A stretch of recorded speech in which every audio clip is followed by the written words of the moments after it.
Ah, elections. The time when democracy supposedly reigns supreme. But let's be honest, folks, it's also when the wallets of billionaires get a serious workout. These days, it seems like you need the GDP of a small nation to even think about running for office. And when it comes to splashing the cash in the 2024 election, some names stand out more than others. We're talking about the Elon Musks, the Miriam Adelsons, the Richard Uylines of the world. Folks who can make seven-figure donations and still have enough left over for a weekend getaway to space. Now, some might say, hey, it's their money, they earned it, they can do what they want with it.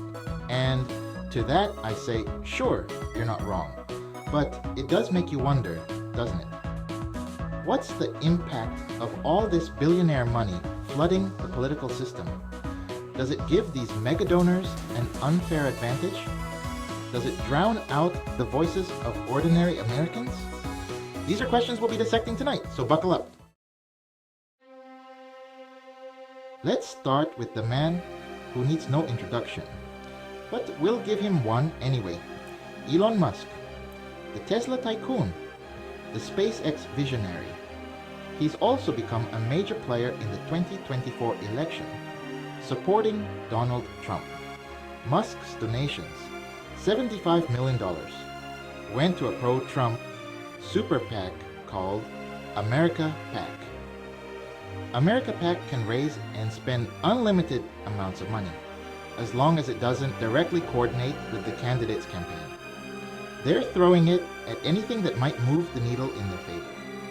We're talking about a flood of TV and online ads. Musk's money is having a very real impact on the ground. Speaking of super PACs, let's take a moment to appreciate just how influential these groups have become in American politics. They're like the wealthy cousins of traditional campaign committees. They can raise and spend unlimited amounts of money, and they don't have to disclose their donors. It's like a political spending free-for-all, but with better snacks. One of the most active pro-Trump super PACs out there is Preserve America, which received a whopping $95 million from Miriam Adelson, the widow of casino magnate Sheldon Adelson. Preserve America has been laser focused on one thing, blanketing the airwaves with pro-Trump ads. Now, whether you love them or hate them, there's no denying that super PACs have fundamentally changed the game of American politics. They've created a system where a handful of billionaires can wield an outsized influence on elections, often with very little transparency or accountability. And that, my friends, is something worth thinking about. Section 4. Senate Showdowns. A battle of billionaires' wallets. It's not just the presidential race where the big bucks are flowing. The battle for control of the Senate is just as heated. The Senate Majority PAC raked in a record-breaking $119 million. That's more than some small countries make in a year. And where did all that dough come from? Big-time donors like Illinois Governor J.B. Pritzker, former Google CEO Eric Schmidt, and Netflix co-founder Reed Hastings. The Republicans aren't slouching either. The Senate Leadership Fund pulled in $116 million, thanks to contributions from Citadel CEO Ken Griffin and Elliott Management co-CEO Paul Singer. The battle for the Senate is shaping up to be a real nail-biter, a contest to see which group of billionaires can spend the most money. Section 5.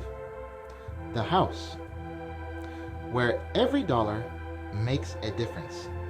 And let's not forget about the House of Representatives, where every seat counts and every dollar makes a difference. Now, the House races might not get as much attention as the presidential or Senate contests, but they're just as important. And just like in the other races, money talks in the House. In fact, Democratic candidates in key House races are actually outraising their Republican opponents. Now, whether all this money actually translates into votes remains to be seen. But one thing's for sure, the influence of big money in politics is only growing stronger. And that's something we should all be concerned about, regardless of which side of the aisle we're on. Because when it comes down to it, our democracy should be about representing the will of the people, not the wallets of the wealthy.